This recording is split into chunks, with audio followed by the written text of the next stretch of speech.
Hey, this is Chuck Marshall from Metalwani, and I'm talking to Kurdt Vanderhoof from Metal Church. Kurt, how you doing, man? Doing well, considering the circumstances. Yeah. It's all good. Yeah. Considering. Yeah, considering those circumstances. I mean, we're living in a very unique time right now with the world undergoing a pandemic. And first off, and most importantly, how are you and your family and the rest of the Metal Church band and crew doing? We're doing fine here. I mean, I'm in Southern California. I moved from Washington, but for me personally, I'm just trying to make the best of it. Everybody in my family is fine. Everybody's following the rules. And as far as I know, everybody in the band is doing fine. I've spoken to a few people, and everybody seems to be hanging in there. So cool. We're all right. Awesome. Yeah. That's good. Yeah. Yeah. Getting a lot of guitar playing in and getting a lot of songwriting in, so I'm making the most of it. All right. Awesome. Are you doing anything? There's lots of different ways. I mean, this pandemic has created a good deal of isolation for a lot of folks that are kind of hunkered down, waiting it out. What are you guys doing to cope with that? Well, what I'm doing is playing a lot of guitar. Which is one thing, as most musicians know, as you get older, sometimes life can distract you. And getting back to playing guitar, which is my first love, it's like, wow, rediscovering that. Yeah. We're just using the time to get a lot of songwriting done, putting together, some new records and, other projects, and working on some stuff that normally might be distracting. But, I have a prediction, and I think a lot of people realize after this, in about 9 months, there's going to be just a glut of new albums coming out and a lot of new babies. Yeah, that may be a silver lining in this whole thing, is that people are finding, being able to refocus and kind of take that time that they didn't normally take, before all this started happening. Exactly. Well, I do know that once we get through this, things are going to be a lot better on the other side of this. There's a lot of stuff going on, and people don't buy into the fear. Don't do that. Just wait it out, follow the rules, and know that this is going to be a lot better on the other side. It's not going to last as long as they want you to think, too. So right. Yeah.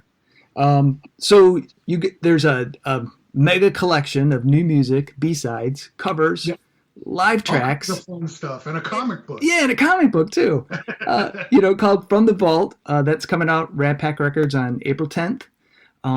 Which I think is going to make Good Friday, Great Friday for Metal Church fans. That's right, man. Yeah, it's the church. It's right. Church. Yeah, it's right. Perfectly timed. It's all cosmically correct. So yeah, I mean, fans get a taste of everything Metal Church and From the Vault. I'm curious, what sparked you guys to want to create this cornucopia of Metal Church for the fans? A cornucopia, a plethora of it was basically because we had all this stuff. And, if we just kept compiling it and piling it and compiling it, it was like, well, let's not waste it. Yeah. We literally, what the situation was is we literally toured the world after Damned If You Do. And that was awesome. We did some first-time things, like first time to Australia, which was incredibly awesome. Yeah. And, did some, really cool stuff. And toured the world, and I was relocating, selling my house in Washington and relocating. Couldn't do the weather anymore. I'm sorry, Washington. And wanted to move south also to get into some more work opportunities and other musicians and things like that. Yeah. And I really needed to concentrate on that. I was doing a lot of work on the home to get it ready to put it on the market, and relocating and moving and blah, blah, blah, blah, blah. Yeah. So I'm moving the studio and all that kind of stuff. So I basically told the guys, look, we've toured the world. I've got to concentrate on this for a while and get relocated, get settled, et cetera, et cetera. We've done a lot. We'll pick things up after a new studio album. Yeah. And that's kind of where we're at. So, so we didn't get hit hard with any bookings or anything like that. So we didn't get anything canceled.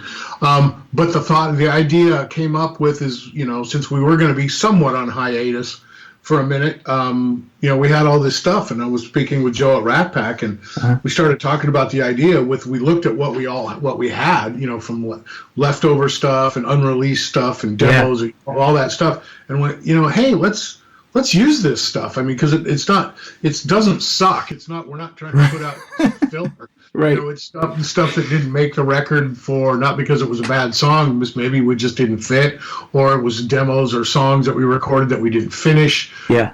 And just all that stuff. And we decided, let's put something fun together for the collectors and for the fans, and to keep something new going on while we're kind of doing our thing separately for the moment. And it was just kind of sounded like the right thing to do at the time, and it seems like the response is good and keeps everybody, keeps our name out there and keeps people, keeps our fans happy, and it's a lot of fun.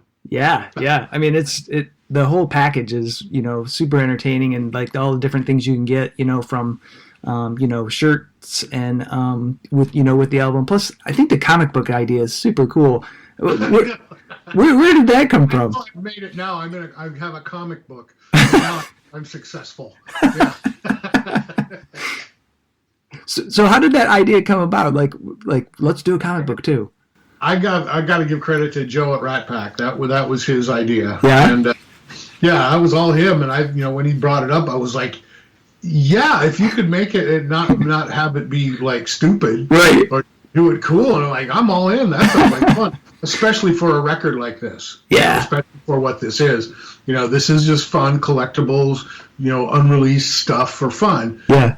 That just adds another dimension to it. Yeah. So I love it. I think it's great. That was all him.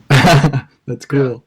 Yeah. So on the new album, you've got Conductor, and that tune, is such an awesome album or song just by itself in the original form.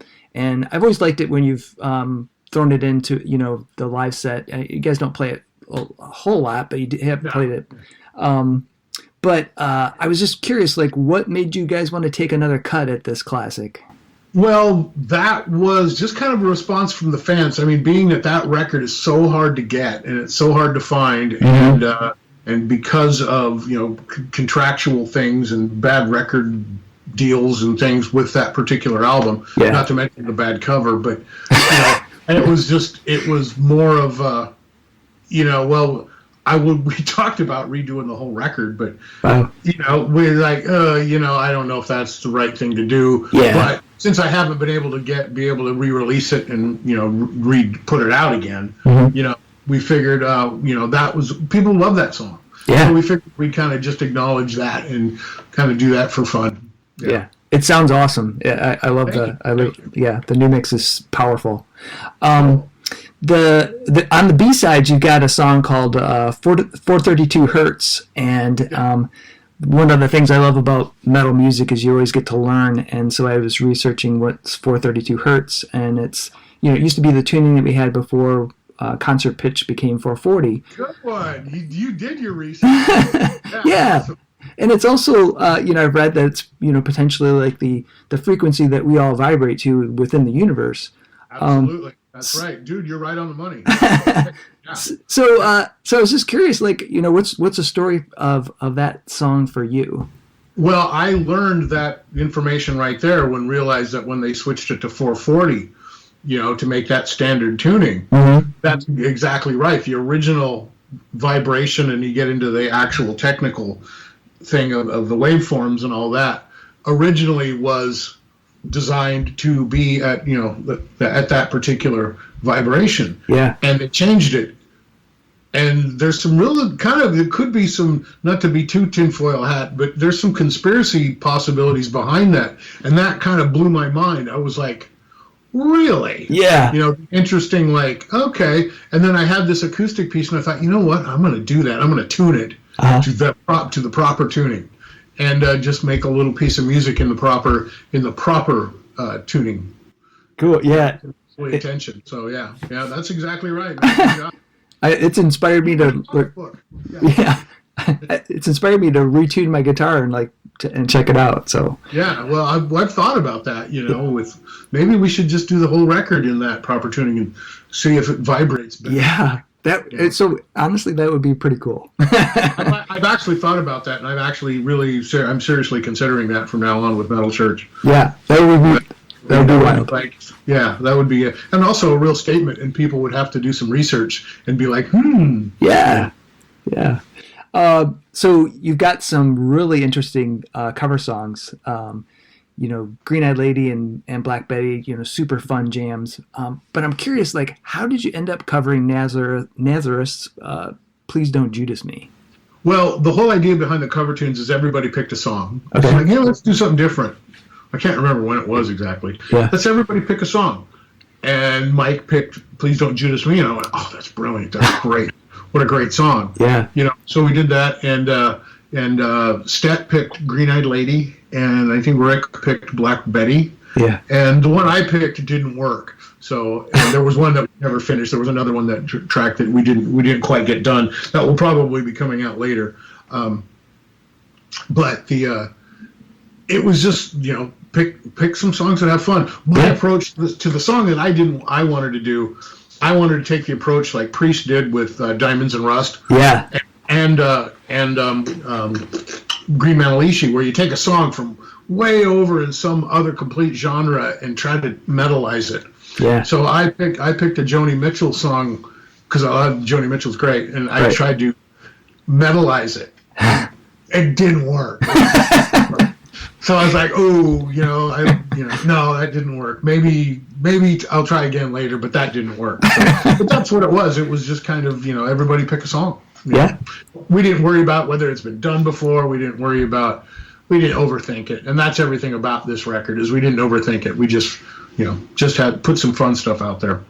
Excellent. While we were all exiled for the good of the realm, yes. Does Metal Church have any plans for like online events to support the album? Not really. No, I think we're just going to kind of leave it at this for right now. And when this all passes, then we'll obviously, like everybody else, we'll get back to work and get back to normal living and doing our thing.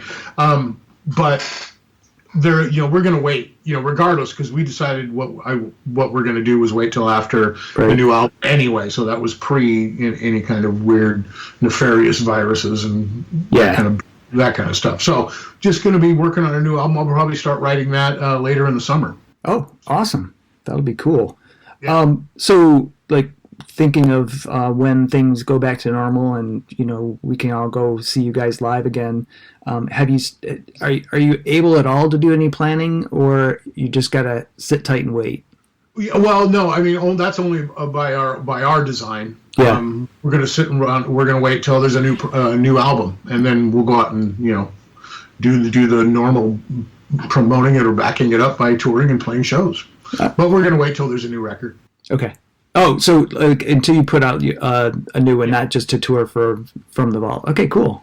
Right. Yeah, we're not. Yeah, no. Well, we may, depending upon how things go, we may take a couple of songs or a song from it and put it in the set. But yeah, no, we'll get back to work after a new album. Cool. Excellent. So Kurdt, I have a kind of a funny off the wall question I like to ask folks, and that is, what is your favorite breakfast food? Wow. Yeah, I don't really eat a lot of breakfast. It's what I like doesn't mean that I eat it. No, I would have to say, just bake eggs. Yeah. I eat a lot of eggs for protein and stuff like that. So awesome. Cool. Well, Kurdt, I really appreciate getting a chance to talk with you. My pleasure. Yeah, I've been a huge fan for from way back in the day. I saw you at Harpo's and Harpo's. Okay. Yeah, and we had to be walked in with guys with guns. Right. But I was one of those guys hanging out and. I shook your hand, and Craig Wells was in the band at that time. He signed my jacket, which I still have. So nice. Anyway, I really appreciate all your music, all your work. Well, thank you very much. Yeah. Thank you. So it's an honor to talk with you. Oh, well, thank you very much. I appreciate that very much. That's very nice of you. Cool. Yeah. Terrific. All right. Well, you have a good day. Stay healthy. Stay safe, and don't buy into the fear, and rock and roll. There you go, man. Cool. You too. Take it easy. Bye-bye. Bye.